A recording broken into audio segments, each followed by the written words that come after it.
کہا کہ اچھا یہ بتاؤ تمہاری زندگی میں کوئی ایسا واقعہ آیا ہو، کوئی ایسا وقت آیا ہو کہ جس میں ایک آپ ہو، ایک آپ کا خدا ہو، اور گناہ پر پوری قدرت کے باوجود آپ کو گناہ پر پورا عبور حاصل ہونے کے باوجود آپ نے اللہ کے ڈر سے، اس کی خشیت سے، اس کے خوف سے آپ نے گناہ کو چھوڑا ہو؟ بادشاہ نے تھوڑی دیر سوچا اور سوچنے کے بعد کہا کہ ہاں، ایک دفعہ میں رات کو جب آرام کرنے کے لیے اپنے کمرے میں پہنچا تو محل کی سب سے حسین خادمہ میرے کمرے میں تھی، اور جب میں کمرے میں داخل ہوا اس کو دیکھا تو میں نے کنڈی لگائی اور میرے دل میں یہ خیال پیدا ہوا کہ میں آج اس کے ساتھ یہ حرکت کروں گا۔ وہ دیکھ کے سمجھ گئی کہ بادشاہ کی نیت خراب ہے، اور وہ پارسا تھی، نیک تھی۔ جب میں نے قدم بڑھائے اس نے کہا کہ دیکھ اللہ سے ڈر، دیکھ اللہ سے ڈر، ناحق اور ناجائز کوئی قدم نہ اٹھانا۔ کہتے اس کا یہ کہنا تھا کہ میرا وجود لرز گیا اور اللہ کا خوف اور خشیت مجھ پر غالب آ گئی، اور میں نے کنڈی کھولی، اس کو کہا جا میں تجھے اللہ کے لیے چھوڑتا ہوں، چلی جا۔ اللہ کی قسم اس وقت صرف اللہ کے ڈر اور خشیت کی وجہ سے، ورنہ مجھے پوری طرح اختیار تھا، مجھ سے کوئی نہیں پوچھ سکتا تھا، لیکن میں نے اللہ کے ڈر کی وجہ سے گناہ۔ تو اس عالم نے کہا کہ جاؤ تم جہنمی نہیں ہو، اور طلاق نہیں پڑی اس لیے۔ تو اب ہر ایک آدمی نے باہر کہا کہ بھئی کیسا تم نے یہ فیصلہ کیا؟ اس نے کہا میں نے فیصلہ نہیں کیا، یہ اللہ نے فیصلہ کیا ہے۔ فَأَمَّا مَنْ خَافَ مَقَامَ رَبِّهِ وَنَهَى النَّفْسَ عَنِ الْهَوَىٰ فَإِنَّ الْجَنَّةَ هِيَ الْمَأْوَىٰ۔ اس کا ٹھکانہ کون سا ہوگا؟ جنت ہوگا۔ جو اللہ سے ڈر کے اپنے نفس پہ قابو پا کے برائی سے رک جائے گا، اس وقت اس کو اللہ کا استحضار ہوگا کہ میرا اللہ ہے، مجھے دیکھ رہا ہے۔ فَإِنَّ الْجَنَّةَ هِيَ الْمَأْوَىٰ، اس کا ٹھکانہ کہاں ہے؟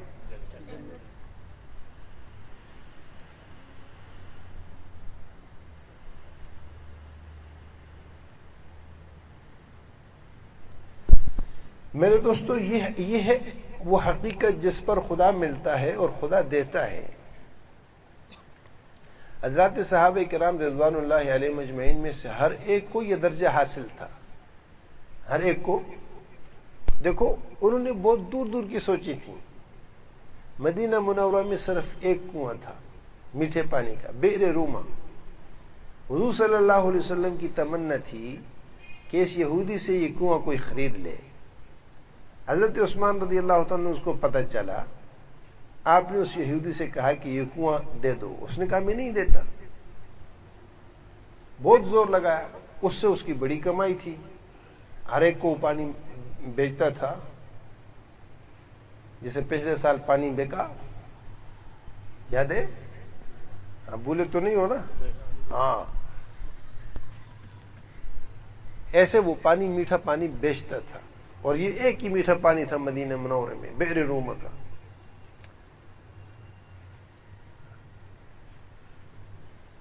حضرت عثمان رضی اللہ تعالیٰ عنہ سے کہا کہ اچھا ایسا کرو، اللہ پاک نے مومن کو فراست دی ہوتی ہے، کافر میں عقل نہیں ہوتی۔ کافر جانور کی مثال ہوتا ہے۔ حضور صلی اللہ علیہ وسلم نے فرمایا کہ مومن ایک آنت سے کھاتا ہے اور کافر 7 امعاء، 7 آنتوں سے کھاتا ہے۔ یعنی مومن اگر ایک لقمے سے اس کا پیٹ بھرتا ہے تو کافر کا 7 لقموں سے بھرتا ہے، اتنا فرق ہے۔ اور اللہ پاک نے مومن کو فراست دی ہوتی ہے، اس فراست سے ہی سمجھتا ہے۔ تو وہ فراست اللہ پاک نے صحابہ کو جو دی ہوگی، اس کا کیا مقام ہوگا، کتنا اس کا رتبہ ہوگا۔ تو حضرت عثمان رضی اللہ تعالیٰ نے اس سے کہا کہ اچھا تم ایسا کرو، کنواں نہیں دیتے، اس کنویں کی ملکیت میں مجھے شریک کر لو آدھے پر، اور قیمت پوری لے لو، پوری قیمت لے کے مجھے صرف شریک کر لو، آدھا میرا آدھا آپ کا، آدھا نفع آپ کا آدھا میرا۔ انہوں نے کہا ٹھیک ہے، یہ کر سکتا ہوں، لے لیا۔ ایک دن ایک کا، ایک دن دوسرے کا، ایک دن ایک کا، ایک دن دوسرے کا۔ حضرت عثمان رضی اللہ تعالیٰ نے اعلان کر دیا کہ میری باری میں مسلمان بھی کافر بھی جو بھی پانی لے کے جائے مفت لے کے جائے۔ اب حضرت عثمان رضی اللہ عنہ کی باری میں کافر بھی مسلمان بھی پانی لے جاتے تھے، یہودی کے دل میں کوئی آتا ہی نہیں تھا پانی کس کو بیچے، تو ہاتھ پہ ہاتھ رکھ کے بیٹھا رہتا تھا۔ آخر تنگ آ کر اس نے آ کر حضرت عثمان رضی اللہ عنہ سے کہا کہ یہ باقی ماندہ حصے بھی لے لو۔ حضرت عثمان رضی اللہ تعالیٰ نے بڑی خوشی سے لے لیا، لے کے اس کو وقف کر دیا۔ حضور صلی اللہ علیہ وسلم نے فرمایا عثمان تیرے لیے جنت واجب ہے، تیرے لیے جنت واجب ہے۔ 14 صدیاں بیت گئی ہیں، 14 صدیاں بیت گئی ہیں۔ دنیا میں یہ واحد ہستی ہے حضرت عثمان رضی اللہ تعالیٰ عنہ کہ جن کے نام سے 14 صدیوں تک آج بھی ان کا صدقہ جاریہ کے طور پر چل رہا ہے، اور باقاعدہ سعودی گورنمنٹ نے بینک میں ان کے نام کا اکاؤنٹ چل رہا ہے، ان کے نام کے باغ وقف ہیں، ان کے نام کی عمارتیں ہیں، ہوٹل ہیں، وہ منافع آتا ہے اور اس سے آگے کام چلتا رہتا ہے، اور وہ سارا حضرت عثمان رضی اللہ عنہ کے حصے میں اور کھاتے میں چلتا جا رہا ہے۔ ایسا کوئی وقف نہیں جو 14 صدیاں چلا ہو، یہ ایک وقف ہے۔ ہمارے اکابر کو اللہ پاک نے یہ سمجھ بوجھ دی تھی اور یہ فہم فراست دی تھی۔ حضرت مولانا رشید احمد گنگوہی رحمہ اللہ ان اکابر میں سے ایک بزرگ ہیں۔ حضور صلی اللہ علیہ وسلم نے فرمایا جب مکہ فتح ہوا، مکہ معظمہ کے فتح پر آپ صلی اللہ علیہ وسلم نے بیت اللہ کی چابی شیبی کو دی۔ اچھا یہ عجیب، جب آپ صلی اللہ علیہ وسلم نے ہجرت نہیں کی تھی مکہ معظمہ میں، تو شیبی کے پاس آیا اور شیبی سے کہا شیبی میرے لیے بیت اللہ کو کھول دو۔ شیبی نے کہا کہ میں تمہارے لیے بیت اللہ کو کھول دوں تو یہ مشرک جو ہے نا میرے ٹکڑے ٹکڑے کر دیں گے، میں تمہارے لیے بیت اللہ نہیں کھول سکتا، میں تمہارے لیے بیت اللہ۔ تو آپ صلی اللہ علیہ وسلم نے فرمایا تھا کہ اے شیبی ایک دن آئے گا یہ چابی میرے ہاتھ میں ہوگی اور میں جس کو چاہوں گا دوں گا، میں جس کو چاہوں گا۔ اب مکہ معظمہ کی وہ زندگی جس کے اندر آپ سیرت پڑھتے ہیں کہ مسلمانوں کے لیے کھانے کو نہیں تھا، پینے کو نہیں تھا، رہنے کو نہیں تھا، بچنے کو نہیں تھا، ہر طرف سے مصیبت کے پہاڑ کھڑے تھے۔ کون یقین کر سکتا تھا کہ یہ بات ہوگی؟ لیکن اللہ کے نبی تھے، اللہ نے ان کو یہ چیز دکھا دی۔ تو سن 8 ہجری میں جب مکہ معظمہ فتح ہوا، آپ صلی اللہ علیہ وسلم بیت اللہ میں آئے اور چابی آپ صلی اللہ علیہ وسلم کے ہاتھ میں آئی، سارے فیصلے ہو چکنے کے بعد شیبی کو بلایا، شیبی کہاں ہے؟ شیبی آیا۔ آپ صلی اللہ علیہ وسلم کہ شیبی تجھے وہ دن یاد ہے جس دن میں نے تم سے کہا تھا دروازہ کھولو اور تم نے کہا تھا کہ یہ مشرک مجھے ٹکڑے ٹکڑے کر دیں گے، میں دروازہ نہیں کھول سکتا، میں نے تمہیں کہا تھا کہ یہ چابی میرے ہاتھ میں آئے گی، میں جس کو چاہوں گا دوں گا۔ شیبی نے کہا بالکل آپ نے برحق کہا تھا اور مجھے یاد ہے، آپ کو اختیار ہے، آپ جس کو چابی دیں۔ آپ نے فرمایا شیبی اللہ وما ارسلناک الا، بولو وما ارسلناک الا صلی اللہ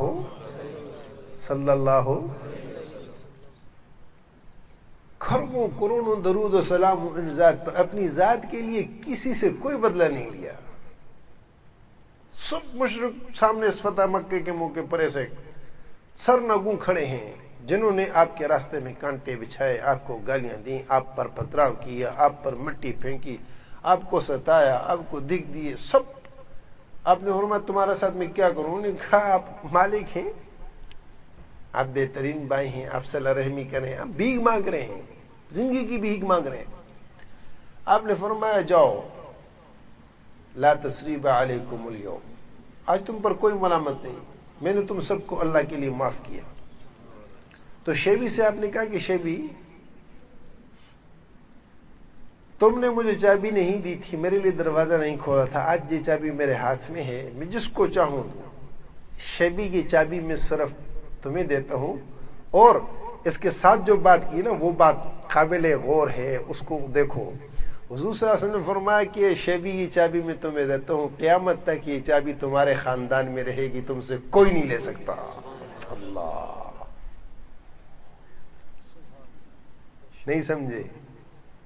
چابی میں تمہیں دے رہا ہوں، اور یہ چابی اس طرح دے رہا ہوں کہ یہ چابی اب قیامت تک تمہارے خاندان میں رہے گی، تم سے یہ چابی کوئی نہیں لے سکتا۔ اس بنا پر یہ چابی آج تک وہ شیبی خاندان میں چلی آ رہی، اور قیامت تک میرے پیارے نے، میرے محبوب نے، کائنات کے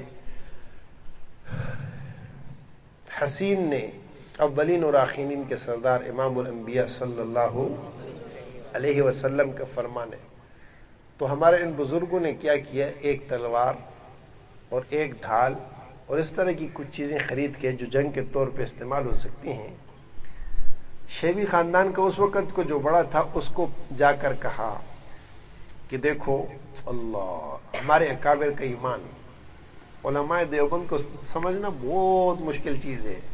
ان حضرات نے دین اور دین کو کیسے سمجھا تھا، اور کیسے ان کا یقین تھا، حضور سے کیسے محبت تھی، حضور کی بات پر کتنا یقین تھا، اس چیز کو دیکھو۔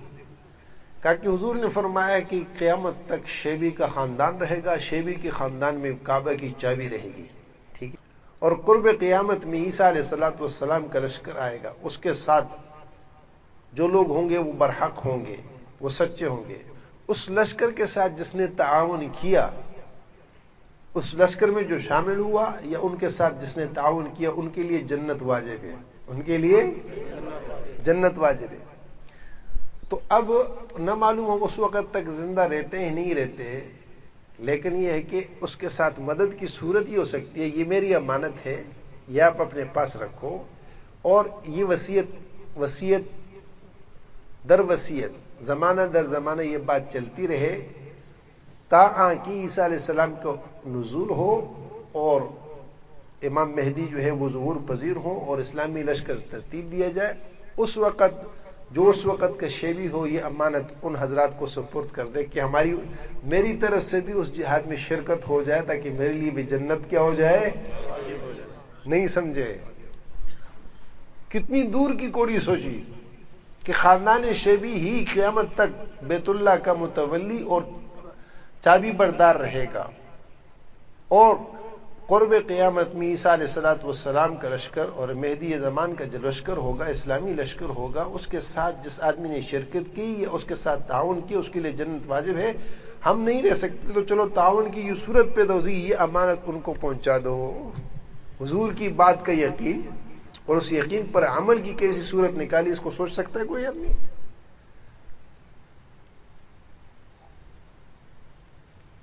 یہ ان تعبد اللہ کأنک تراہ فإن لم تکن تراہ فإنہ یراک کی جھلک ہے۔ جب انسان کو قدم قدم پر نگاہ اٹھاتے ہی اللہ، نگاہ جھکاتے ہی اللہ،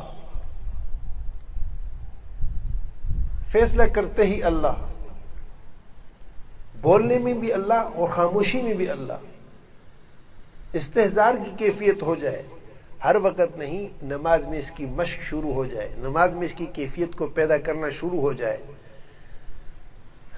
دیکھو میں نے آپ سے کہا تھا نا کہ ہم پہلے مرحلے میں صلاۃ الحاجت پڑھنا شروع کریں، شروع کیے نہیں کی؟ ہاں بھائی، کل کے دن میں کس نے پڑھے 2 رکعت صلاۃ الحاجت؟ کس نے پڑھا ہے؟ ماشاءاللہ۔ اور بھائی، اور باقی سارے جو ہے یہ ان کو کوئی ضرورت پیش نہیں آئی؟ ہاں بھائی، کسی کو کوئی مسئلہ پیش نہیں آیا؟ سبحان اللہ، تم تو بھائی فرشتے ہو، ہاں فرشتے ہو، کی ضرورت ہی پیش نہیں آئی۔ دیکھو بڑے مسائل میں اپنے اللہ کو ہم سمجھے کہ یہ مسئلہ بڑا ہے، اللہ نہیں، چھوٹے مسئلے سے شروع کرنا ہے، چھوٹے مسئلے سے شروع کرنا ہے، چھوٹی چھوٹی بات میں اپنے اللہ کو کہنا، یہ ہمیں آ جائے۔ جیسے بچہ اپنی ماں کو بھوک لگی ہے کھانا، پیاس لگی ہے پانی، کپڑے گندے ہو گئے مجھے کپڑے، نیند آ گئی تو ماں کو بلا رہا ہے، اٹھ گیا تو ماں کو بلا رہا ہے، ہر چیز میں اپنی ماں کی طرف متوجہ ہوتا ہے۔ مومن اپنے ہر کام میں اپنے اللہ کی طرف متوجہ ہو جائے، یہ ہمیں یہ چیز حاصل ہو جائے تو جیسے ابھی صلاۃ الحاجت کی ہم نے ترتیب رکھی کہ ہم نے اپنے ہر کام میں اللہ سے مانگنا ہے، 2 رکعت پڑھنی ہے، ایسے ہی اب ہم اس بات کا استحضار شروع کرتے ہیں نماز پڑھتے ہوئے اللہ اکبر کہنے کے بعد کہ میں اللہ کو دیکھ رہا ہوں. اب یہ کیفیت نہیں حاصل ہو رہی تو اللہ مجھے دیکھ رہا ہے. اللہ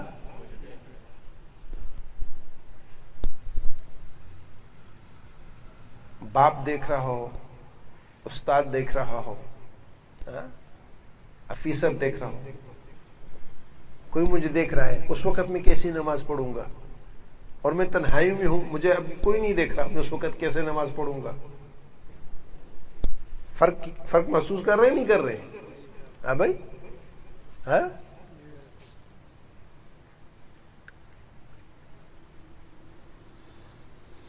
مولوی صاحب دیکھ رہے ہیں، اب خیال ہوگا کہ بھئی یہ نماز صحیح سے پڑھو ورنہ وہ ڈانٹ پڑے گی، وہ کہیں گے کہ تم نے کیسی نماز پڑھی.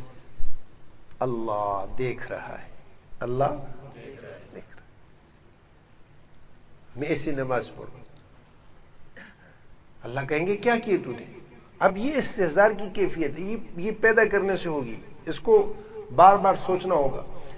امام غزالی رحمہ اللہ فرماتے ہیں کہ کم از کم تکبیر تحریمہ اللہ اکبر اور السلام علیکم ورحمۃ اللہ، یعنی نماز شروع کرنے اور نماز کے ختم ہونے، ان دونوں وقتوں کے درمیان ما سوا اللہ کے ہر چیز سے انسان منقطع ہو جائے، یہ نماز کی قبولیت کے لیے باطنی طور پر شرط ہے.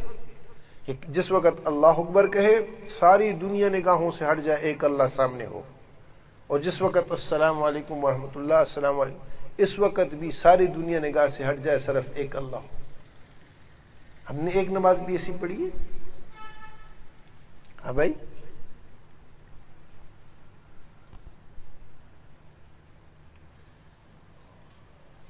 اس بنا پر دیکھو میرے بھائی، یہ رمضان ہے، اللہ کے وعدے سچے ہیں. سچے ہیں کہ نہیں ہیں؟ ہاں، دعا قبول ہے، وعدے سچے ہیں. آسمان کے دروازے کھلے ہیں، وعدے سچے ہیں. جنت کے دروازے کھلے ہیں، وعدے سچے ہیں. اللہ کے ہاں سے آواز آ رہی، وعدے سچے ہیں. لیکن ان سب وعدوں کے ساتھ ساتھ میرے اور آپ کا اللہ کے ساتھ کیا ربط ہے؟ حضرت عمر رضی اللہ تعالیٰ مسجد میں آئے، سحری کا وقت تھا، آواز آ رہی کہ اے اللہ، اے اللہ، تو نے بلایا میں آ گیا، تو نے بلایا میں آ گیا، اور تو نے وعدہ کیا کہ مجھ سے مانگو میں دوں گا، تو سچا ہے، تو میری یہ حاجتیں ہیں، میرا یہ مقصد ہے، میری پریشانی تو اس کو حل کر دے. حضرت عمر رضی اللہ تعالیٰ کان لگا کے سن رہے، آواز کدھر سے آ رہی، کرتے کرتے کرتے کرتے پہنچے تو آواز عبداللہ بن مسعود رضی اللہ تعالیٰ عنہ کے گھر سے آ رہی. نماز کے بعد حضرت عبداللہ بن مسعود رضی اللہ تعالیٰ عنہ کو بلایا تو حضرت عبداللہ بن مسعود رضی اللہ تعالیٰ نے کہا کہ میں نے حضور صلی اللہ علیہ وسلم سے سنا تھا کہ یہ وقت ہوتا ہے جس وقت میں اللہ جل شانہ کی رحمت کامل متوجہ ہوتی ہے. حضرت یوسف علیہ السلام نے اپنے بھائیوں سے کہا تھا، حضرت یعقوب علیہ السلام نے اپنے بیٹوں سے کہا تھا سوف استغفر لکم ربی، میں ان قریب تمہارے لیے رب سے استغفار کروں گا. وہ اس وقت کا انتظار تھا. روزانہ سحری کے اوقات میں اللہ جل شانہ کے ہاں سے یہ ہوتا ہے. میرے دوستو، ہم صرف رمضان میں اللہ کے بندے نہیں، صرف تاک راتوں میں اللہ کے بندے نہیں، بلکہ اللہ نے ہمیں پیدا کیا ہے، ہم دنیا میں بھی اللہ کے بندے ہیں، مرنے پر بھی اللہ کے بندے ہوں گے، قیامت میں اٹھیں گے تب بھی اللہ کے بندے ہوں گے.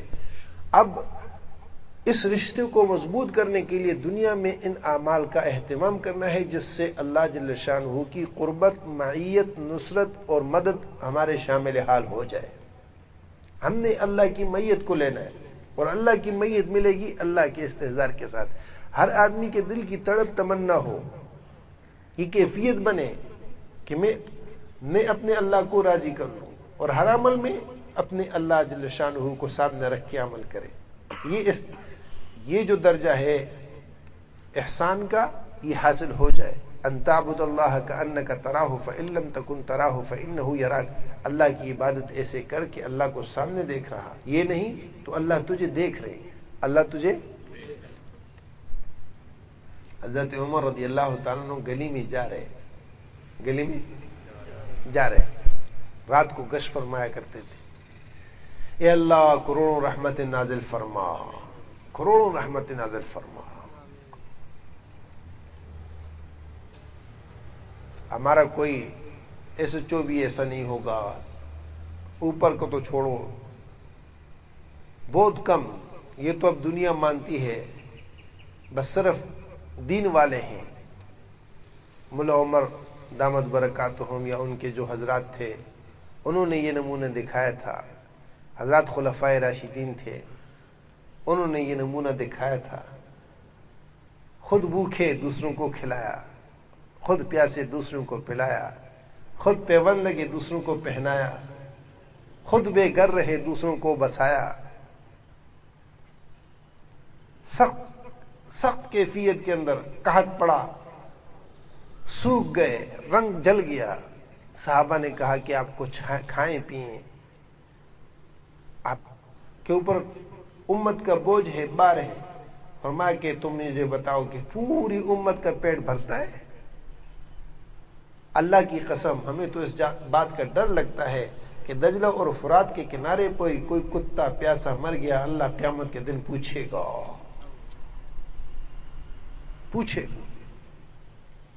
استہزار تھا. اس لیے رات کو محلوں میں جا کے گھروں میں خبر لیتے تھے. ایک گھر کے دروازے پہ پہنچے، اندر سے بچوں کے رونے کی آواز آئی. دروازہ بجایا، بچے کیوں رو رہے ہیں؟ کیا بھوکے ہیں؟ کیوں گھر میں کچھ نہیں ہے؟ کہ نہیں. کہا تم نے عمر کو نہیں کہا کہ عمر کا اور ہمارا فیصلہ تو قیامت کے دن ہوگا، وہ ہمارا امیر بنا ہے، وہ ہماری خبر نہیں لیتا. رو پڑے. وہاں سے نکلے، 7 خادم ہے، بیت المال میں آئے، بوریوں میں کھجوریں بھری، آٹا بھرا، دوسری چیزیں بھری. بوری کو اٹھایا، خادم سے کہا میری پشت پر. انہوں نے کہا میں اٹھاتا ہوں. کہ نہیں، قیامت کے دن میرا بوجھ تم نہیں اٹھاؤ گے، یہ مجھے اٹھانے دو، تاکہ قیامت کے دن کے سوال و جواب سے میں بچ جاؤں. اور جا کر وہاں خود ہانڈی میں ان چیزوں کو ڈالا، آگ جلائی، اس کو پکایا، ان بچوں کو اٹھایا، وہ سو چکے تھے، ان کو اپنے ہاتھوں سے کھلایا. جب وہ کھیلنے لگ گئے تھوڑی دیر بیٹھے اور کہا اس لیے دیکھا، میں نے ان کو روتے ہوئے دیکھا تھا، جی چاہا کہ ان کو ہنستے ہوئے بھی دیکھ لوں.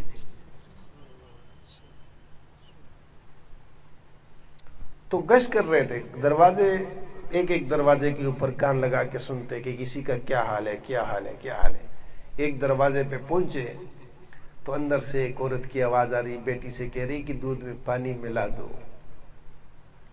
وہ کہتی ہے، بیٹی کہتی ہے امیر المؤمنین نے منع کیا ہے کہ کوئی بھی ملاوٹ نہیں کرے گا، دودھ میں پانی نہیں ملائے گا. تو ماں کہتی ہے کہ امیر المؤمنین یہاں کہاں ہیں جو وہ دیکھ رہے ہوں کہ تم نے ملایا نہیں ملایا، پانی ملا دو. بیٹی بھی عجیب تھی، وہاں کہنے لگی کہ امیر المومنین نہیں دیکھ رہا، امیر المومنین کا خدا تو دیکھ رہا ہے. امیر المومنین نہیں دیکھ رہا، امیر المومنین کا خدا تو دیکھ رہا ہے. دروازے پر نشان لگایا اور صبح ہوئی. اپنے بیٹے کا رشتہ لے کے اس گھر میں گئے اور اس لڑکی سے اپنے بیٹے کا رشتہ کرایا. اسی بچی سے عمر بن عبدالعزیز پیدا ہوئے، جس نے عدل و انصاف کا وہ نظام برپا کیا تھا کہ شیر اور بکری ایک گھاٹ پہ پانی پیتے تھے. شیر اور بکری ایک گھاٹ پہ ایک جگہ پانی پیتے تھے. امن ایسا قائم ہوا تھا کہ اس امن کا اثر انسانوں سے بڑھ کر درندوں تک پہنچ چکا تھا کہ درندے بھی امن کے خوگر بن گئے تھے. آج ظلم کی یہ انتہا کہ انسان درندے بن گئے. انسان، اور وہ عدل کا ایسا نظام برپا ہوا کہ درندے بھی امن کے خوگر بن گئے. درندے حفاظت کرتے تھے، درندے حفاظت کرتے تھے. اور ایک دیہاتی رونے لگ گیا جنگل میں.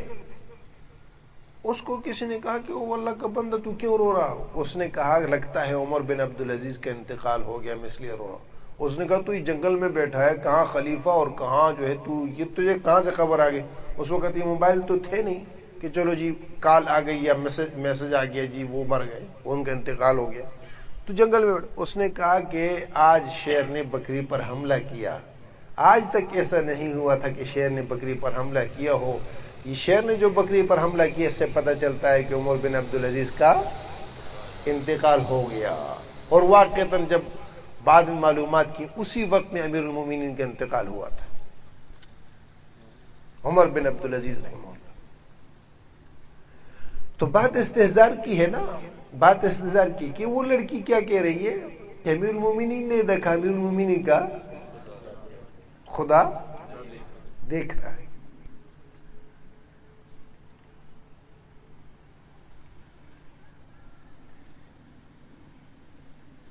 میرے دوستو، میرے بھائیوں،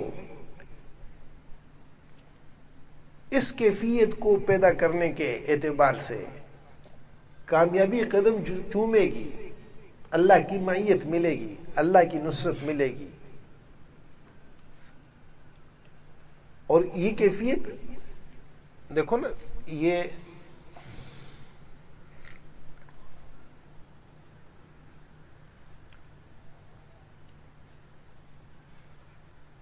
درزی کپڑے سیتا ہے تو یہ سیکھ کے سیتا ہے نا، یا ایسے شروع ہو جاتا ہے؟ آپ کسی چلتے پھرتے آدمی کو اپنے کپڑے دے دو کہ میرے کپڑے بنا دو، آپ ڈھونڈتے ہو کہ بھئی کوئی ماہر درزی ہو، کوئی اچھا درزی ہو جو کپڑے اچھی طرح سیے، خراب نہ کرے۔ تو کپڑے کا سینے والا سیکھ کے کپڑے سیتا ہے، سیکھے بغیر نہیں سیتا۔ ساری چیزیں سیکھ کے کی جاتی ہیں۔ یہاں پر آ کر ہم سیکھنے سے کتراتے ہیں اور سوچتے ہیں کہ خود بخود ہو جائے۔ اللہ نے دین کو سیکھنے کے ساتھ رکھا ہے۔ دنیا بغیر سیکھے بھی ہو جائے گی۔ دنیا دیکھو، ایک آدمی ہے، اس نے کوئی محنت نہیں کی، میراث میں اس کو بہت سارا مال مل گیا، بغیر محنت کے مل گیا؟ ملتا ہی نہیں ملتا۔ بسا اوقات ایسا ہوتا ہے اس کا انعام نکل آتا ہے، بسا اوقات ایسا ہوتا ہے کوئی اس کو وصیت کر جاتا ہے، مختلف صورتیں ہوتی ہیں، اللہ پاک دے دیتے ہیں۔ لیکن اللہ نے دین کو سیکھنے کے ساتھ جوڑا ہے۔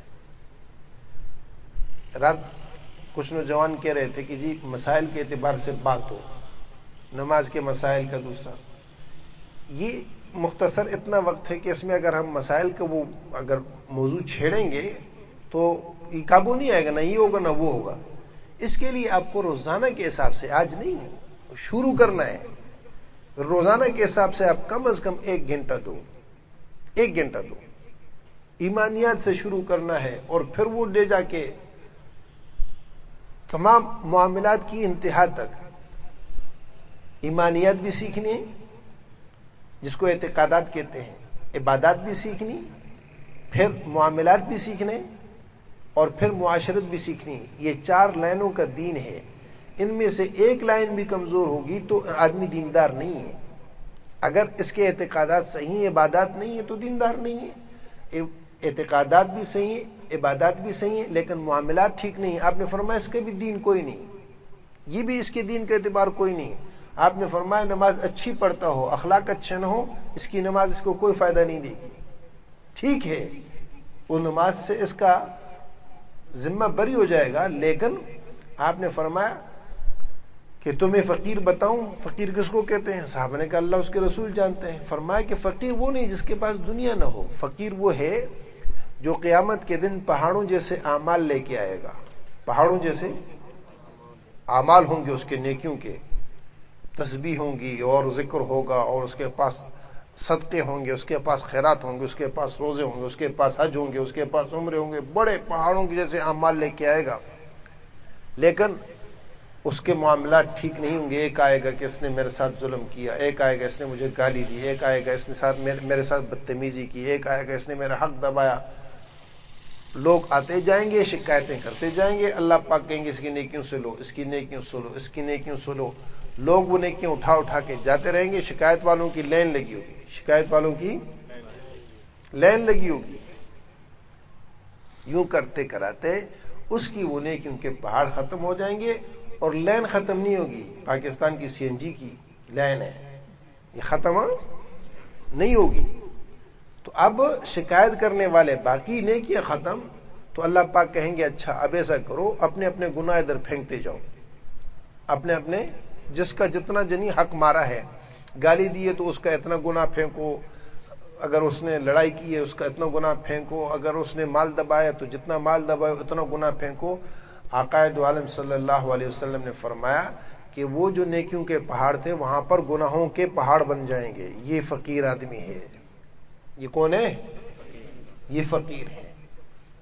دیکھو نا، نمازیں اس کے پاس بہت تھیں لیکن معاملات ٹھیک نہیں تھے، جس کی وجہ سے کیا ہو گیا؟ فقیر ہو گیا نا.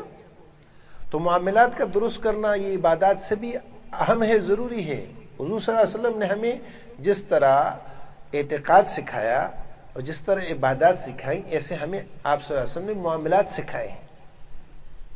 اور آپ نے فرمایا اخلاق سے بڑھ کر اور کوئی دین نہیں. بہترین دین اس شخص کا ہے جس کے اخلاق اچھے ہوں.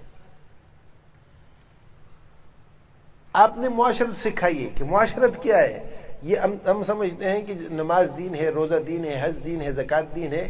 میرے دوستو، یہ رہن سہن بھی دین ہے، یہ دین سے خارج نہیں ہے. رہن سہن جب تک دین پہ نہیں ہوگا اس آدمی کے دین کا اعتبار ہی نہیں ہے. بود و باش. اسلام ہر چیز میں ہمیں ایک الیوم اکملت لکم دینکم واتممت علیکم نعمتی ورضیت لکم الاسلام دینا. یہ صرف یہ نہیں کہا کہ نماز میں تم مسلمان اور باہر نکلو پھر تم یہودی اور نصارہ کی طرح بن کے پھرو. دین کامل اور مکمل ہے. وَمَن يَبْتَغِ غَيْرَ الْإِسْلَامِ دِينًا فَلَن يُقْبَلَ مِنْهُ. دین اسلام سے ہٹ کر کوئی اور راستہ اختیار کرے گا، اللہ کہتے ہیں قبول نہیں ہے. ادخلوا فی السلم کافہ. اسلام میں پورے داخل ہو جاؤ. یا ایھا الذین آمنوا آمنوا باللہ ورسولہ. کلمہ پڑھنے والوں پوری طرح اللہ اور اس کے رسول کو مانو جس طرح کے ماننا ہے. کیا یہ نہیں ہے کہ تم نے آدھا تو اللہ کو مانا اور آدھا جو ہے تم اپنی مرضی کرو. تم نماز میں تو خدا کے بندے ہو اور تم شادی کے اندر تم ہندو بن جاؤ. تم حج میں تو تم اللہ کے بندے ہو، حضور کے طریقے کو ڈھونڈ کے تلاش کرتے ہو کہ بھئی کوئی سنت چھوٹ نہ جائے، اور تمہاری فوتگی ہو جائے، تم نے حضور کی سنتوں کو پامال کیا اور تم اس وقت ہندو بن جاؤ. میری بات سمجھ میں آ رہی ہے کہ نہیں آ رہی؟ ہاں آ رہی ہے نہیں آ رہی بھائی؟ ہاں دیکھو، میں اور مثال سے بھی سمجھاتا ہوں. ذاق طعم الایمان من رضی باللہ ربا وبالاسلام دینا وبمحمد صلی اللہ علیہ وسلم نبیا ورسولا. ایمان کا ذائقہ وہ چھکے گا جو اللہ کو اپنا رب ماننے پہ راضی ہوا اور اسلام کو اپنا دین ماننے پہ راضی ہوگا اور محمد صلی اللہ علیہ وسلم کو اپنا رسول ماننے پہ راضی ہوگا. اس کو ایمان کی لذت اور ایمان کا ذائقہ. میں اس کی مثال یہ دیا کرتا ہوں، جب نکاح ہوتا ہے نا، شادی ہوتی ہے، نکاح ہوتا ہے شادی ہوتی ہے نا، لڑکے سے کہتے ہیں کہ بھئی یہ لڑکی تیرے نکاح میں دی، تجھے قبول ہے؟ وہ کیا کہتا ہے؟ لڑکی سے پوچھا جاتا ہے کہ تجھے فلاں کے نکاح میں اتنے مہر کے عوض میں دیتے ہیں، تجھے قبول ہے؟ وہ کیا کہتی ہے؟ قبول ہے. یہ دو بول لڑکے نے بھی کہے اور اس لڑکی نے بھی کہے. دو بولے، ٹھیک ہے نا. اس نے اس کو اپنے نکاح میں قبول کیا اور اس نے اپنے آپ کو اس کے نکاح کے لیے قبول کیا. اس کو شوہر مانا، اس نے اس کو بیوی مانا. اس کے اندر کہیں لکھا ہوا ہے کہ یہ آدمی اس کو کپڑے دے گا؟ بولو. ہاں جب بیمار ہوگی تو اس کی دوائی دے گا؟ ہاں بولو. یہ اس کو کمرہ اور مکان دے گا؟ ہاں بولو. یہ اس کو جو ہے رشتہ داروں کے ساتھ ملائے گا؟ بولو. اس عورت کے لیے لکھا ہوا کہ اس کے کپڑے دھوئے گی، اس کا کھانا پکائے گی، ہاں اس کی بات مانے گی، اس کی اجازت کے بغیر باہر نہیں جائے گی، اس کے ساتھ رہے گی، جہاں یہ جائے گا اس کے ساتھ جائے گی. کہیں لکھا ہوا ہے؟ دو بولے. اس نے کہا میں نے اس کو قبول کیا، اس نے کہا میں نے قبول کیا. یہ سمجھوتا ہو گیا، یہ رضا ہو گئی اس بات کی کہ اس مرد کے جتنے حقوق ہیں وہ میرے ذمے، اور یہ مرد کہتا ہے اس بیوی کے جتنے حقوق ہیں وہ میرے ذمے۔ اب اس خاموش سمجھوتے کے تحت اس کی تمام ضرورتیں اس شوہر کے ذمے آ گئیں اور شوہر کی تمام ضرورتیں اس بیوی کے ذمے آ گئیں۔ اب اگر نکاح ہو چکنے کے بعد اس لڑکی سے کہا جائے کہ چل جی تو گاڑی میں بیٹھ، یا ڈولی میں، پہلے ڈولیاں ہوتی تھیں، ڈولی میں بیٹھ، تجھے جو ہے سسرال چھوڑتے ہیں، وہ کہتی ہیں میں نے تو یہ نہیں کہا تھا، وہ سچی ہوگی جھوٹی ہوگی؟ اب وہ سچی ہوگی، وہ کہے میں نے تو یہ نہیں کہا تھا کہ میں جاؤں گی، میں نے تو کہا تھا میں نے اس کو شوہر مانا ہے، میں نے کہا تھا کہ میں گھر چھوڑوں گی، میں تو ماں باپ کو نہیں چھوڑتی۔ کیا خیال ہے کوئی مانے گا اس کو؟ ہاں، کہیں گے کہ بی بی جی تو نے یہ کہا تھا کہ میں اس کو شوہر ماننے پہ راضی ہوں۔ راضی ہونے کا مطلب یہ ہے کہ اب تجھے گھر چھوڑنا پڑے گا، ماں باپ چھوڑنے پڑیں گے، رشتے ناطے چھوڑنے پڑیں گے، یہ علاقہ چھوڑنا پڑے گا، تجھے اس گھر میں جانا پڑے گا جس میں تیرا شوہر ہے۔ اب وہ اگر شوہر کے ہاں آ بھی جاتی ہے، پھر اس کے بعد جب وقت آتا ہے وہ کہتے نہیں میں تو اس کمرے میں نہیں جاتی، میں تو باہر برآمدے میں سوؤں گی، میں چھت پہ سوؤں گی، میں ساس امی کے ساتھ سوؤں گی، نہ مانے، میں نے تو یہ کہا ہی نہیں تھا کہ میں یہ کروں گی، تو کیا خیال اس کو چھوڑ دیں گے؟ تو ہمارے پاس تعویذوں کے لیے لوگ آتے ہیں۔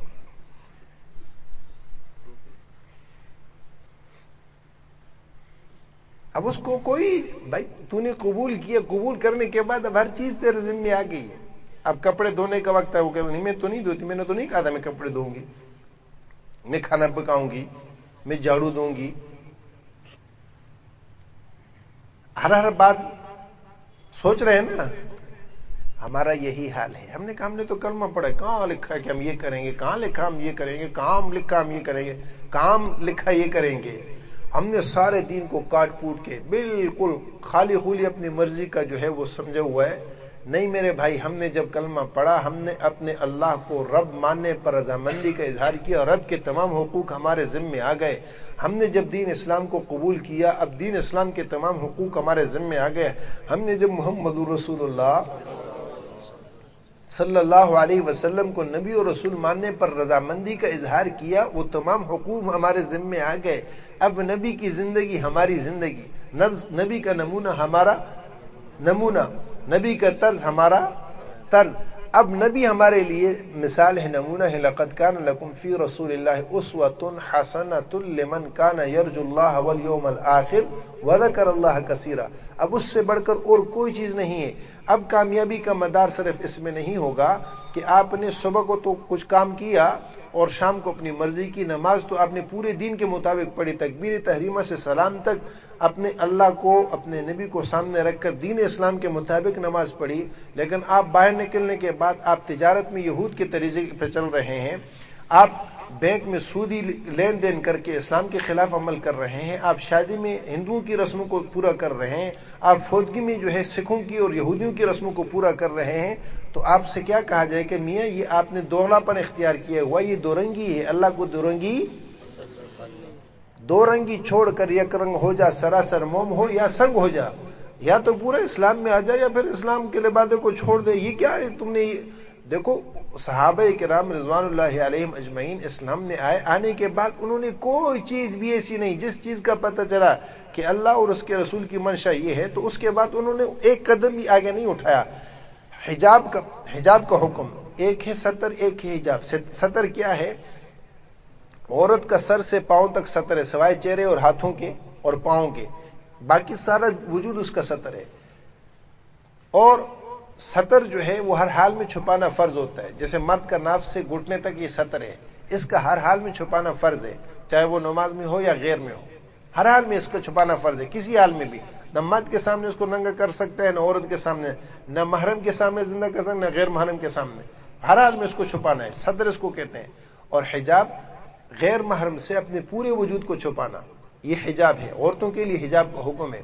حجاب کا حکم یہ مدینہ طیبہ میں کافی عرصے کے بعد آیا، لیکن جس وقت آیات اتری حجاب کی کہ اب ایمان والی عورتوں کے لیے جائز نہیں ہے کہ وہ بغیر حجاب کے یہ باہر نکلیں، اور اس آیات کا چرچا مدینہ طیبہ کی گلیوں میں ہو گیا کہ اللہ پاک نے یہ حکم اتارا ہے، جس کو جہاں جس طرف اس حکم کی اطلاع ملی، اگر اس کا قدم اٹھا ہوا تھا اس نے وہیں رکھ دیا، اس کا قدم اس کا قدم بولو جہاں تھا وہیں بیٹھ گئی کہ جاؤ تم بڑی چادر لے کے آؤ تاکہ میں حجاب کر کے، حالانکہ شرعاً ان کے لیے گھر تک جانے کی اجازت تھی، لیکن وہ کہتی تھیں کہ اللہ کا حکم ایک قدم بھی اس کے خلاف چلنا ہمیں گوارا نہیں ہے، ایک قدم بھی اللہ کے حکم کے خلاف۔ زبیدہ ہارون رشید کی اہلیہ ہے، اور زبیدہ نے نیکیوں کے کیا کیا کارنامے انجام دیے۔ ہمارے ہاں اسکول کی کتابوں میں نہر زبیدہ کا نام ہے، اور جن حضرات کو اللہ پاک نے وہاں پہنچایا ہے، اللہ ہم سب کو بار بار وہاں حاضری نصیب فرمائے، اللہ پاک وہاں کی زیارت نصیب فرمائے، وہاں کی حاضری اللہ پاک ہر مسلمان کو نصیب فرمائے۔ تو جن حضرات کو اللہ نے وہاں جانا نصیب کیا، انہوں نے دیکھا کہ یہ عرفات، منا، مزدلفہ اور مکہ معظمہ، اس میں وہ نہر زبیدہ ہے، نہر زبیدہ۔ اور یہ اس کا جب وہ حج پہ آئیں دیکھا تو حاجیوں کو پانی کی بڑی تکلیف تھی، اور قرب و جواب میں کہیں پانی نہیں تھا۔ اس نے اپنے انجینئروں کو کہا کہ ڈھونڈ ڈانڈ کے تلاش کرو پانی کہاں ہے، اور اس پانی کو اس پورے علاقے میں، عرفات میں، مزدلفہ میں، منا میں، مکہ معظمہ میں، حاجی جہاں جہاں جاتے ہیں ان کے ساتھ یہ نہر چلتی جائے، پانی ان کو میسر آتا جائے۔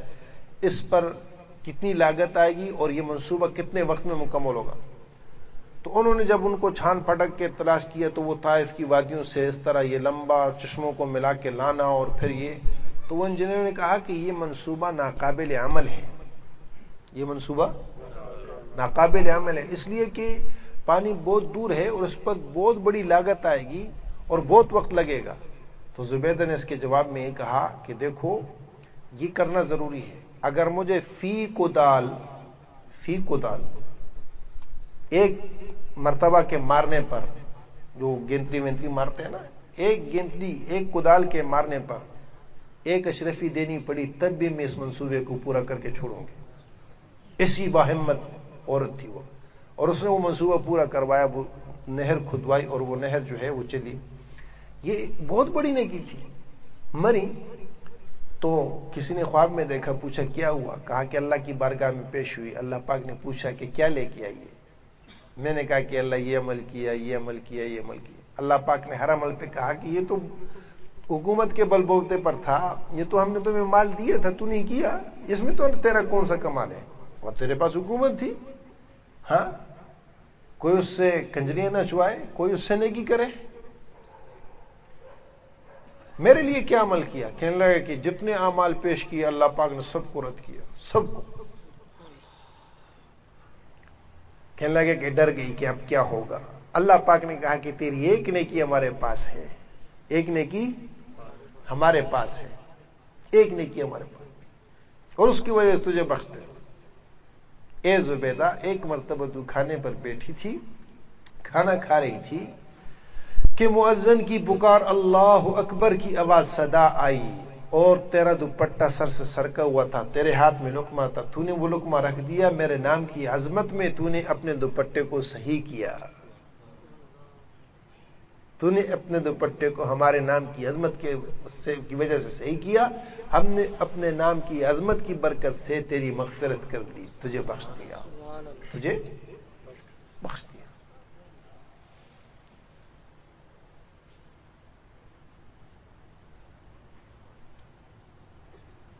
حضرت مولانا احمد اللہ رحمہ اللہ فرماتے ہیں، یہ بات سمجھنے کی، اچھا میں اکثر جو ترغیب میں کہا کرتا ہوں کہ ادب کرو، اللہ کا ادب کرو، اللہ کے نبی کا ادب ہے، یہ ادب بہت بڑی چیز ہے، بہت بڑی چیز ہے۔ ہم اس کو معمولی چیز سمجھتے ہیں، معمولی نہیں ہے۔ قومی ترانہ بج جائے، احتراماً کھڑے ہو جاؤ، کیا ملے گا؟ بولو، کچھ ملے گا؟ قومی ترانہ بجے، احتراماً کھڑے ہو جاؤ، یہ ملک کا حق ہے۔ یہ کیا ہے؟ ملک کا حق ہے، ملے گا کچھ نہیں، بلکہ جو ہے وہ بھی چھین لیں گے، جو ہے وہ بھی، ہاں، اربوں کھا کے ہضم ہو گیا، کوئی نہیں پوچھتا، غریب آدمی اگر کوئی غلطی سے کوئی کام کر لیتا ہے پیچھے سے، وہ FBR والے ہیں پتہ نہیں کیا بلا ہیں، وہ خطوط پہ خطوط بیچتے ہیں کہ تم نے یہ چیز لی کیسے ہے، تم نے یہ چیز، ہاں ایک مکان خریدا ہے تو یہ کہاں سے لیا، دوسرا بناؤ گے تو پوچھنا پڑے گا، اس پہ پیسے جمع کراؤ گے، تم نے یہ جرم کیا کیوں، تم مکان کیوں خریدے؟ اللہ توبہ توبہ توبہ توبہ۔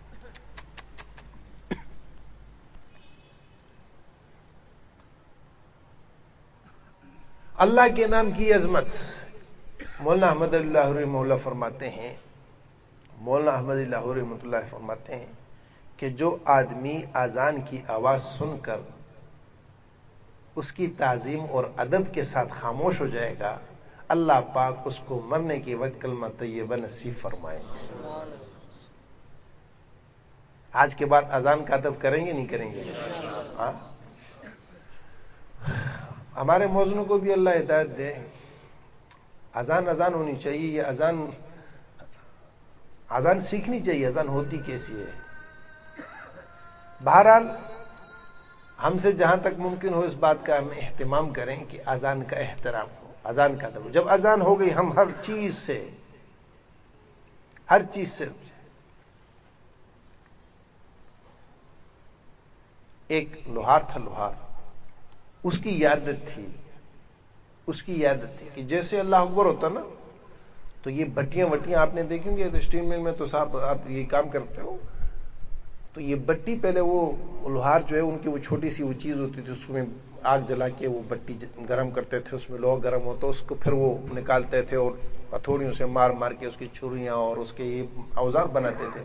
تو بہت مشکل چیز ہوتی تھی، بہت مشکل کے ساتھ وہ عمل پورا ہوتا تھا، لیکن اس کی عادت یہ تھی کہ وہ سارا عمل ہوتے ہوتے بھی جب وہ اللہ اکبر کی آواز سنتا نا تو اگر ہتھوڑی یہاں ہوتی تو پھینک دیتا تھا، مارتا نہیں تھا۔ پھر اگر اٹھائی ہوئی ہتھوڑی تو یہ نہیں ہے کہ میری اور آپ کی طرح چلو کوئی بات نہیں ہے یار اذان کے ختم ہونے تک ٹھکا ٹھک لگائے رکھو، نہیں، وہ پھینک دیتا کہ اللہ کا نام آ گیا بس اب نہیں۔ مرتے ہی اللہ رب العزت نے اس کو جنت میں داخل کیا کہ تو نے ہمارے نام کی عظمت کی، تو نے ہمارے نام کی عظمت کی۔ میرے دوستو، یہ استحضار ہے، یہ احسان ہے، یہ کیفیت اپنے اندر پیدا کر لو۔ اس پہ ہم سب انشاءاللہ آج سے اس کی کوشش کریں گے نا بھائی، سچ بتاؤ۔ ایک تو ہر صورت کے اندر ہم نے صلاۃ الحاجت کا اہتمام کرنا ہے، چھوٹا مسئلہ ہو بڑا مسئلہ ہو، وہ کھانے کا ہو، وہ پینے کا ہو، وہ پہننے کا ہو، وہ لباس کا ہو، وہ قرضے کا ہو، وہ مزدوری کا ہو، وہ نوکری کا ہو، وہ گھر کا ہو، وہ بچوں کا ہو، وہ جو ہے اللہ برکت کرے ہماری آخرت کا ہو، ایمان کا ہو، یہ بھی اللہ سے مانگنے کا ہے، یہ بھی اللہ سے روزانہ اللہ پاک سے اپنی ایمان کی کیفیت مانگنا ہے کہ اے اللہ آج تک جو ہے ایمان کی کیفیت نصیب نہیں ہوئی، اب تو ایمان کی کیفیت نصیب کر دے، ہدایت پہ نہیں چلے ہدایت نصیب کر دے، انابت نصیب کر دے، استقامت عطا فرما دے۔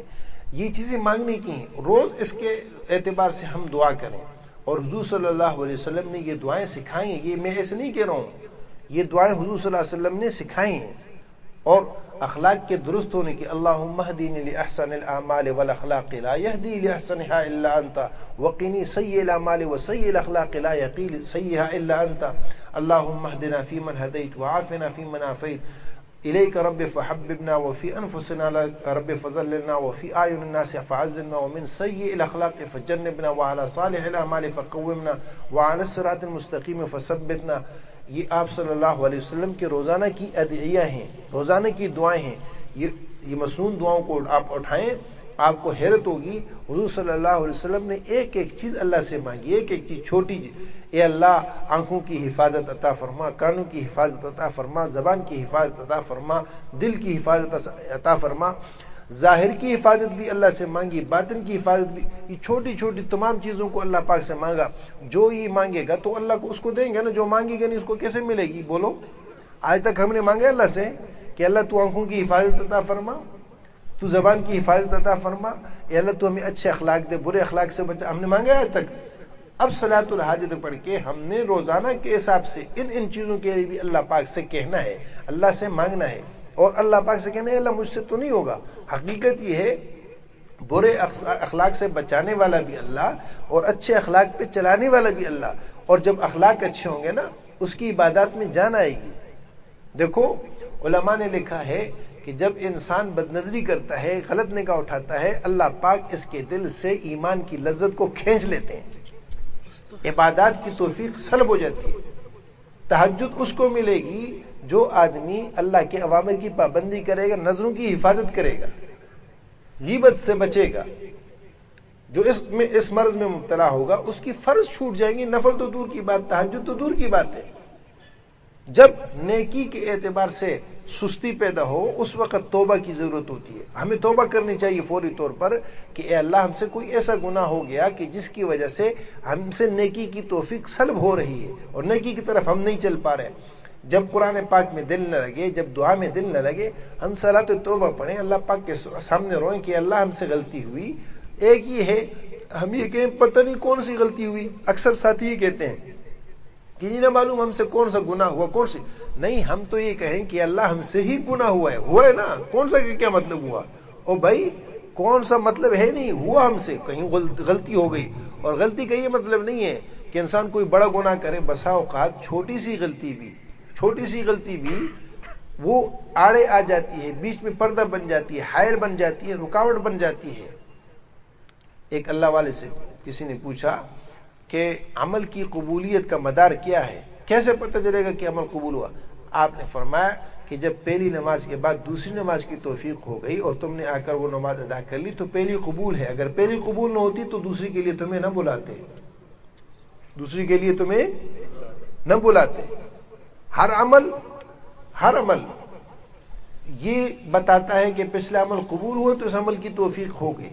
جس عمل میں کہیں گڑبڑ ہوگی اس کی وجہ سے پچھلے عمل میں رکاوٹ آئے گی۔ اس لیے میرے دوستوں، میرے بھائیوں، ہم نیکیوں میں آگے بڑھتے چلے جائیں۔ جہاں مسئلہ اٹکے، جہاں دل میں دماغ میں کہیں پر کوئی اشکال پیدا ہو گیا، ہم اللہ کے سامنے توبہ کریں، ہم رجوع کریں، ہم اللہ پاک سے مانگیں۔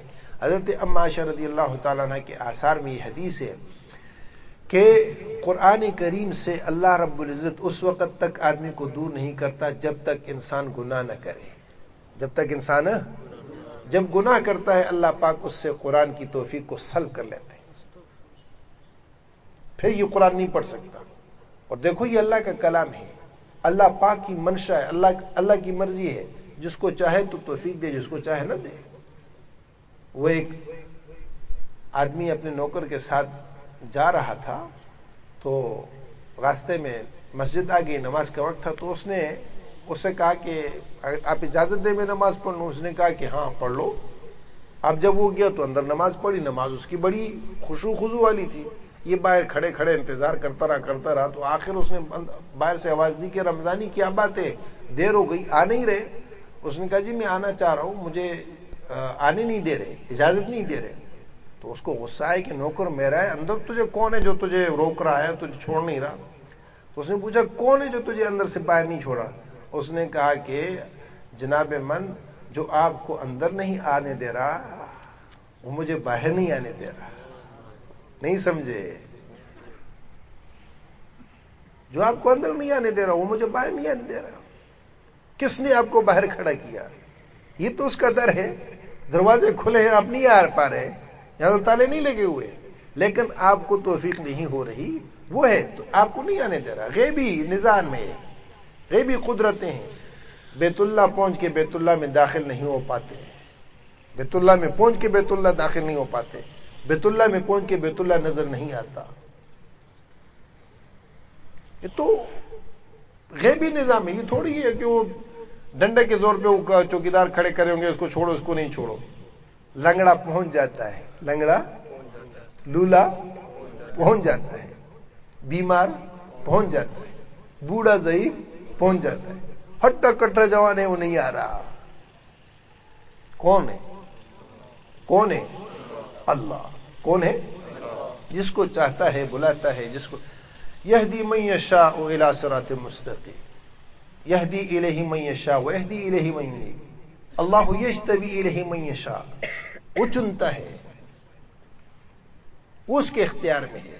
اس بنا پر ہم روزانہ کے حساب سے اللہ سے اس چیز کی توفیق مانگیں، اللہ پاک سے مانگیں، اور آگے بڑھنے کی کوشش کرتے رہیں، اپنی اس حالت پر خوش نہ ہو، اطمینان نہ ہو، ایمان بھی اللہ سے مانگے، ایمانی صفات بھی اللہ پاک سے مانگے، اعمال بھی اللہ پاک سے مانگے، اعمال میں آگے بڑھنا بھی اللہ پاک سے مانگے، اخلاق بھی اللہ پاک سے مانگے، اور اس طرح معاشرت کی بھلائی بھی اللہ پاک سے مانگے، خوبی بھی اللہ پاک سے مانگے۔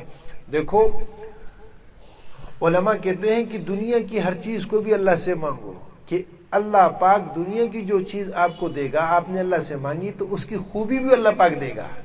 کیا دے گا؟ آپ نے نہیں مانگا، مل جائے گی، لیکن اس میں خوبی نہ ہو۔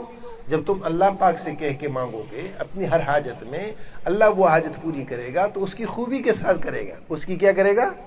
دیکھو آپ ایک آدمی کے پاس جا رہے ہو قرض کے لیے، آپ نے نفل پڑھے کہ یا اللہ مجھے قرض کی ضرورت ہے اور میں یا اللہ فلاں کے پاس جا رہا ہوں، یا اللہ تو میرے اس مسئلے کو حل کر دے، تو اللہ جل شانہ قدرت رکھتا ہے، اس میں خیر ڈال دے، اس کے دل میں ڈال دے، آپ جاؤ اور آپ کا مسئلہ حل ہو جائے۔ اور اگر آپ نے یہ نہیں کیا، آپ گئے، ملے نہ ملے، یا ملے اس میں خیر نہ ہو، یہ امکان ہے کہ نہیں ہے؟ یہ ایک مثال ہے۔ اسی طرح ہم ہر حاجت کے اندر، اسپتال کا ہو، وہ گھر کا ہو، وہ کام کا ہو، وہ دین کا ہو، وہ دنیا کا ہو، ظاہر کا ہو، باطن کا ہو، چھوٹا ہو بڑا ہو، آپ صلی اللہ علیہ وسلم نے فرمایا کہ آٹے میں نمک کم ہو اللہ سے مانگو۔ گھر والے کہیں نا کہ فلاں چیز لانی ہے، اچھا جی آپ لوگ صلاۃ الحاجت پڑھو، میں بھی اللہ پاک سے مانگتا ہوں۔ فلاں چیز کی ضرورت ہے، اچھا جی آپ بھی اللہ سے مانگو، میں بھی اللہ سے مانگتا ہوں۔ یہ نہیں کہ میرے جیب میں پیسے ہیں تو میں اس لیے میں مستغنی ہوں، مانگنے کی ضرورت نہیں ہے، اور پیسے نہیں ہے تو پھر صلاۃ الحاجت پڑھو۔ نہیں، پیسوں کے ساتھ بھی اللہ ضرورت پوری کرے گا، پیسوں کے بغیر بھی اللہ ضرورت پوری کرے گا۔ ہر حال میں ضرورت پوری کرنے والا کون ہے؟ پیسوں کے ہوتے ہوئے ضرورت نہ پوری کرے، ہوتا ہے نہیں ہوتا؟ پیسے ہیں ضرورت نہ پوری کرے۔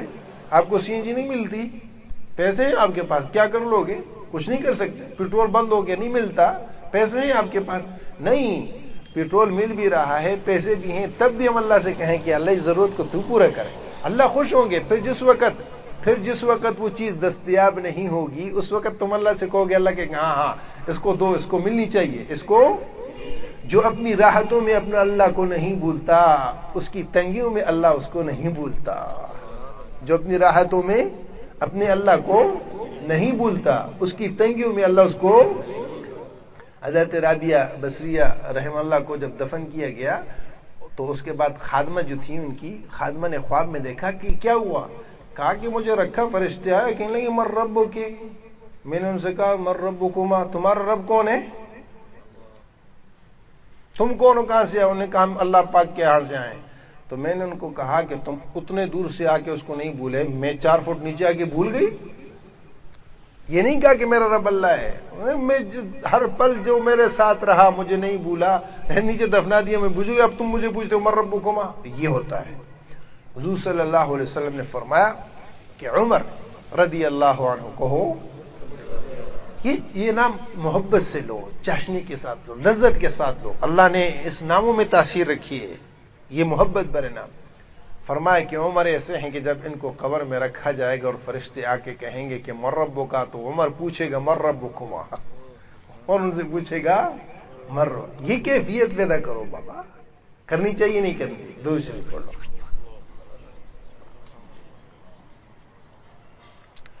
الحمد للہ رب العالمین، الحمد للہ رب العالمین، والصلاة والسلام علی حبیبہ سیدنا محمد وعلی آلہ وصحبہ اجمعین۔ اللہم صل صلاة کاملہ وسلم سلاما تاما علی سیدنا محمد الذي تنحل به العقد وتنفرج به الكرب وتقضى به الحوائج وتنال به الرغائب ويستسقى الغمام بوجهه الكريم وعلى آله وصحبه في كل لمحة بعدد كل معلوم لك۔ اللهم صل على سيدنا محمد وعلى آل سيدنا محمد صلاة تنجينا بها من جميع الأهوال والآفات وتقضي لنا بها جميع الحاجات وتطهرنا بها من جميع السيئات وترفعنا بها عندك أعلى الدرجات وتبلغنا بها أقصى الغايات من جميع الخيرات في الحياة وبعد الممات إنك على كل شيء قدير۔ اللهم صل صلاة كاملة وسلم سلاما تاما على سيدنا محمد الذي تنحل به العقد وتنفرج به الكرب وتقضى به الحوائج وتنال به الرغائب ويستسقى الغمام بوجهه الكريم وعلى آله وصحبه في كل لمحة بعدد كل معلوم لك۔ اللهم إنك عفو تحب العفو فاعف عنا.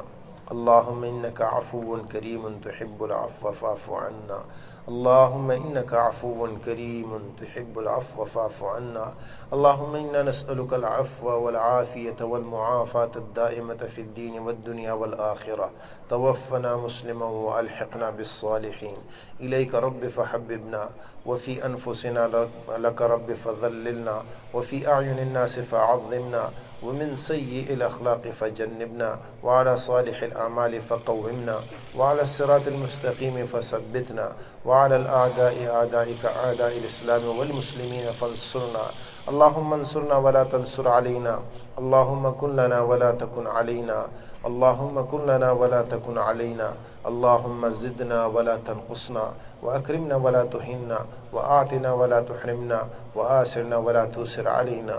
اللهم اهدنا فيمن هديت، وعافنا فيمن عافيت، وتولنا فيمن توليت، وبارك لنا فيما أعطيت، وقنا واصرف عنا شر ما قضيت، فإنك تقضي ولا يقضى عليك، إنه لا يذل من واليت ولا يعز من عاديت، تباركت ربنا وتعاليت. نستغفرك ونتوب إليك، نستغفرك ونتوب إليك، نستغفرك ونتوب إليك.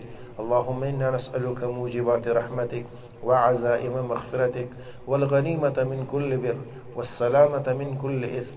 لا تدع لنا ذنبا إلا غفرته، لا تدع لنا ذنبا إلا غفرته، ولا هما إلا فرجته، ولا دينا إلا أديته، ولا مريضا ومرضا إلا شفيته، ولا ضالا إلا هديته، ولا حاجة من حوائج الدنيا والآخرة هي لك رضا إلا قضيتها برحمتك يا أرحم الراحمين، برحمتك يا أرحم الراحمين. يا حليم يا عليم، يا علي يا عظيم، يا أول يا آخر، يا ظاہر یا باطن، انك على كل شيء قدیر. اے اللہ ہمارے صغیرہ کبیرہ گناہوں کو معاف فرما، ہماری خطاؤں سے درگزر فرما. اے اللہ ایمان کے مراتب اور درجات بہت ہیں. اے اللہ ان کے حصول میں ہماری معاونت فرما، ہمیں ایمان کے اعلیٰ مراتب نصیب فرما، اعلیٰ درجات ہمیں نصیب فرما، ایمان کی لذت ہمیں نصیب فرما، ایمان کی حلاوت ہمیں نصیب فرما، اپنی ذات صفات کی معرفت ہمیں عطا فرما. اے اللہ اپنی ذات کا استحضار ہمیں نصیب فرما. اے اللہ اپنے سمیع ہونے کا استحضار عطا فرما، اپنے بصیر ہونے کا استحضار ہمیں عطا فرما، اپنے علیم ہونے کا استحضار ہمیں نصیب فرما، اپنے خبیر ہونے کا استحضار ہمیں نصیب فرما، اپنے قدیر ہونے کا استحضار ہمیں نصیب فرما. اے اللہ اپنے حبیب سرور کونین صلی اللہ علیہ وسلم کی سچی محبت پیروی اتباع نصیب فرما. اے اللہ حضور صلی اللہ علیہ وسلم کی محبت کو ہمارا اوڑھنا بچھونا بنا. اے اللہ حضور صلی اللہ علیہ وسلم کی محبت سے ہمارے سینوں کو منور فرما. اے اللہ ہمارے جسموں کو معطر فرما. حضور کی سنتوں کو ہماری زندگی میں شامل فرما، ہمارے وجود پر ان کو اے اللہ آباد فرما. اے اللہ ہمارے گھروں میں ان سنتوں کو عام فرما، ہمارے معاشرے میں ان سنتوں کو رائج فرما. ہر مسلمان کو حضور صلی اللہ علیہ وسلم سے قلبی تعلق محبت نصیب فرما، جیسا حضور کا حق ہے، جیسا حضور کا حق ہے. اے اللہ جیسے حضور کا حق ہے. اے اللہ باپ کا حق ہم نے پہچانا ہے، بھائی کا حق ہم نے پہچانا ہے، بیوی کا حق ہم نے پہچانا ہے، بہنوں کے حقوق ہم نے پہچانے ہیں، ملک والوں کے حق ہم نے پہچانے ہیں، افیسروں کے حقوق ہمیں آتے ہیں. تیرے حبیب کا حق ہم نے نہیں پہچانا، تیرے حبیب کا حق ہم نے نہیں پہچانا. اے اللہ وہ حق ہمیں پہچاننے والا بنا کر اس حق پر ہمیں پورا اترنے والا بنا، پوری طرح اس کو پورا کرنے والا بنا. اے کریم رب اپنے فضل سے اپنے لطف و احسان کے ساتھ اے اللہ اس مبارک شب میں ہم آئے ہیں، بلکہ تیری توفیق سے اے اللہ تو نے ہمیں بٹھایا، تو نے ہم نے بلایا، تو نے اپنے گھر میں بیٹھنے کی توفیق دی. اپنے لطف و کرم اور احسان کے ساتھ اب تو ہمارے سارے گناہوں کو معاف فرما دے، جرموں کو معاف فرما دے، بغاوتوں کو معاف فرما دے، شرارتوں کو معاف فرما دے، عصیان اور طغیانی کو معاف فرما دے. اے اللہ جو ذات کے حقوق میں ہم سے کوتاہی ہوئی ان جرموں کو بھی معاف فرما، جو تیرے نیکوکار بندوں کے حقوق میں ہم سے کوتاہی ہوئی ان کو بھی معاف فرما. تو اپنی طرف سے ان کو بہترین بدلہ عطا فرما کر ہمارے ذمے سے ان کے حقوق کو ساقط فرما دے. اے اللہ انسان تو انسان ہے، ہم تجھ سے چاہتے ہیں ہم نے کسی چونٹی کو ستایا وہ بھی معاف کر دے، کہ اللہ کسی مکھی کو ہم سے تکلیف پہنچی وہ بھی معاف کر دے، کسی پرندے کو، کسی چرند کو، کسی بھی چیز کو جو تیری مخلوق ہے، ہم نے کسی کو تکلیف پہنچائے ہو، تجھے ناپسند ہو، وہ جرم بھی معاف کر دے، وہ گناہ بھی معاف کر دے، اے اللہ وہ ظلم بھی معاف کر دے۔ آئندہ کے لیے ہمیں اس سے بچا، آئندہ کے لیے اس سے بچا، آئندہ کے لیے اس سے ہمیں دور فرما۔ اے کریموں کے کریم رب، تو بادشاہ ہے، ہم فقیر ہیں، تو علیم خبیر قدیر ہے، ہم لاچار ضعیف مسکین ہیں، تیرے در میں، تیرے بارگاہ میں اللہ حاضری ہے۔ اے اللہ جب کوئی کسی کریم کے دروازے پہ جاتا ہے، وہ کریم یہ نہیں پوچھتا کیا لے کے آیا ہے، وہ کہتے ہیں کیا لینے آیا ہے۔ کریم تو پوچھتے ہیں تو کیا لینے آیا ہے، تو کریموں کا کریم بادشاہوں کا بادشاہ ہے۔ تو یہ نہیں دیکھ تو ہم کیا لے آئے، ہمارے پاس تو گناہ ہیں، گناہوں کی پوٹلیاں ہیں، جرم ہیں، بغاوتیں ہیں، عصیان ہیں، نافرمانیاں ہیں، کوتاہیاں ہیں، کیا ہے ہمارے پاس۔ اے اللہ، اے اللہ، اے اللہ ہماری دعاؤں کو گندے کپڑوں میں لپیٹ کر ہمارے منہ پہ نہ مار، ہیں تو ایسے ہی پر تیرے بندے ہیں، ایسے بندے جو گندے ہیں، تو پاک ہے پاک کر دے، تو پاک ہے پاک کر دے۔ تو پاکی کو پسند کرتا ہے، ہم پاک ہونا چاہتے ہیں، ہمارے بس میں نہیں کہ ہم پاک ہوں، تو پاک کرنے والا ہے، تو پاک کر دے۔ اے اللہ تیرے حبیب نے فرمایا حق ہے، سچ ہے، ماں سے 70 گنا زیادہ محبت کرنے والا رب۔ کوئی ماں اپنے بیٹے کو گند میں لپٹا ہوا دیکھ کر نفرت نہیں کرتی، پھینکتی نہیں، اس کو اٹھاتی ہے، دھوتی ہے، پاک کرتی ہے، پھر سینے سے لگاتی ہے، بھوکا ہو کھلاتی ہے، ننگا ہو پہناتی ہے، دکھ درد میں ہو اس کو چمکھاتی ہے، اس کی اس تکلیف میں اس کا یا اللہ خیال رکھتی ہے۔ تو ماں سے 70 گنا زیادہ محبت کرنے والا رب، ہم گندے ہیں پاک کر دے اے اللہ، اور پھر تو اپنی رحمت میں ہمیں ڈھانپ دے، ہم ننگے ہیں پہنا دے، بھوکے ہیں کھلا دے، یا اللہ ہم بیمار صحت عطا فرما دے، ہم پریشانیوں کو دور کر دے۔ اے اللہ بیٹا کتنا بھی نافرمان ہو، جب ماں کو پتہ چلتا ہے میرا بیٹا پریشان ہے، وہ پریشان ہو جاتی ہے اس کی پریشانی میں، اور اس کی پریشانی کو دور کرنے میں لگ جاتی ہے۔ اے اللہ اس وقت پوری امت پریشان ہے، اور امت کی وجہ سے تیرے حبیب پریشان ہے۔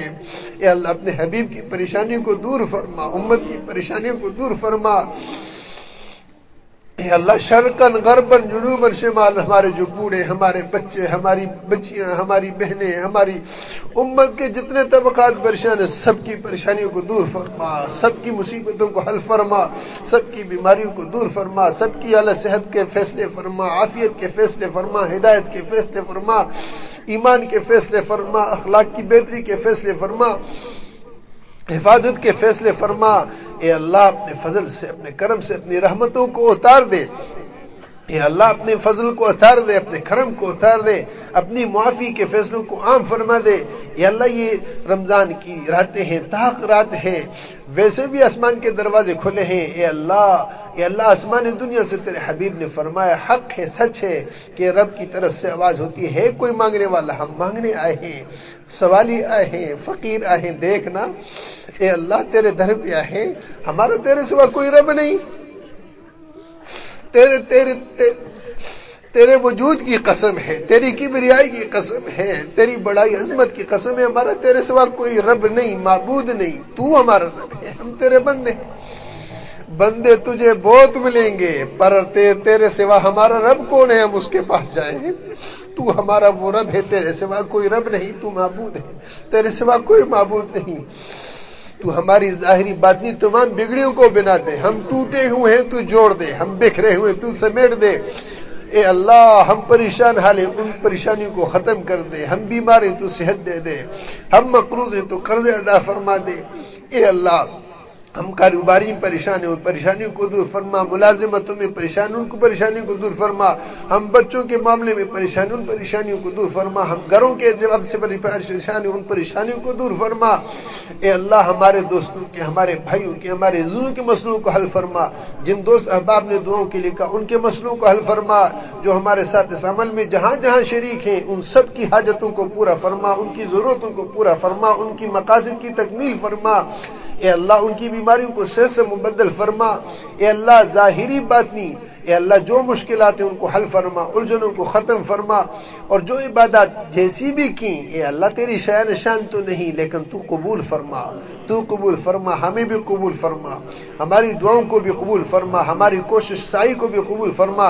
اے اللہ جو غلطیاں ہیں ان کو نیکیوں میں بدل دے، گناہوں کو نیکیوں سے مبدل فرما۔ تو قدرت رکھتا ہے، تو بھاری طاقتیں رکھتا ہے اے اللہ، جب تو کسی چیز کو پسند کر لیتا ہے تو پھر اے اللہ تو تیرے نزدیک اس کا غلط بھی صحیح ہو جاتا ہے۔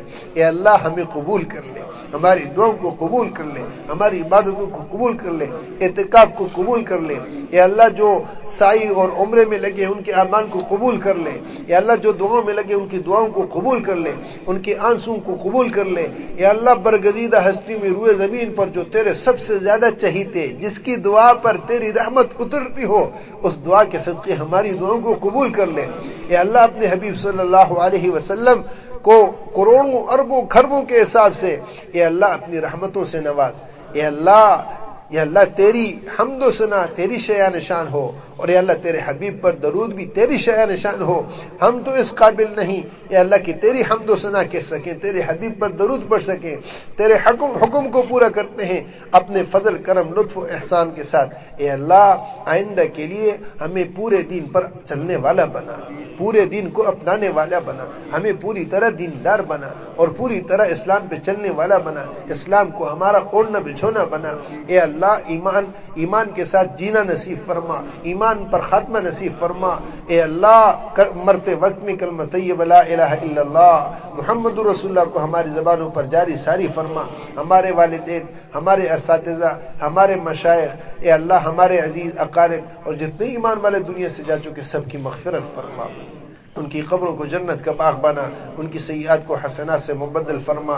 یا اللہ حاضرین میں سے جن بھائیوں اور دوستوں کے دل میں جو حاجتیں ہیں، جو ضرورتیں ہیں، تو ہم سے زیادہ بہتر طور پر جانتا ہے، ان ضرورتوں کو تو پورا کرنے پر قدرت رکھتا ہے۔ اے اللہ ان سب ضرورتوں کو اپنے خزانوں سے پورا فرما، اور آئندہ کے لیے قدم قدم پر اے اللہ اپنی ذات کا استحضار نصیب فرما کر اپنے سے مانگنا ہمیں نصیب فرما، وہ مانگنے کا گر ہمیں سکھا، وہ مانگنے کا ڈھنگ ہمیں عطا فرما۔ اے اللہ جس طرح تو نے صحابہ کو دیا ایسے ہمیں نصیب فرما، جیسے تابعین کو دیا ایسے ہمیں نصیب فرما، تبع تابعین کے ساتھ جیسے تیرا معاملہ رہا اے اللہ دینے میں ایسا معاملہ ہمارے ساتھ فرما۔ عمل ان جیسا ہم سے نہیں ہوگا، لیکن یا اللہ تیری رحمت ہم ویسے ہی مانگتے ہیں جیسے ان کے ساتھ شامل حال تھی۔ اے اللہ جیسے نیکوکاروں کے ساتھ تو نے معاملہ کیا ہمارے ساتھ، اے اللہ ایسا معاملہ فرما اپنے نیک بندوں کے۔ یا اللہ تو فعل اور صدقے میں ہماری دعاؤں کو قبول فرما۔ آمین یا رب العالمین، آمین۔ تقبل منا انك انت السميع العليم، آمين وتب علينا انك انت التواب الرحيم، وصلى الله تعالى على خير خلقه سيدنا محمد وعلى آله وصحبه اجمعين۔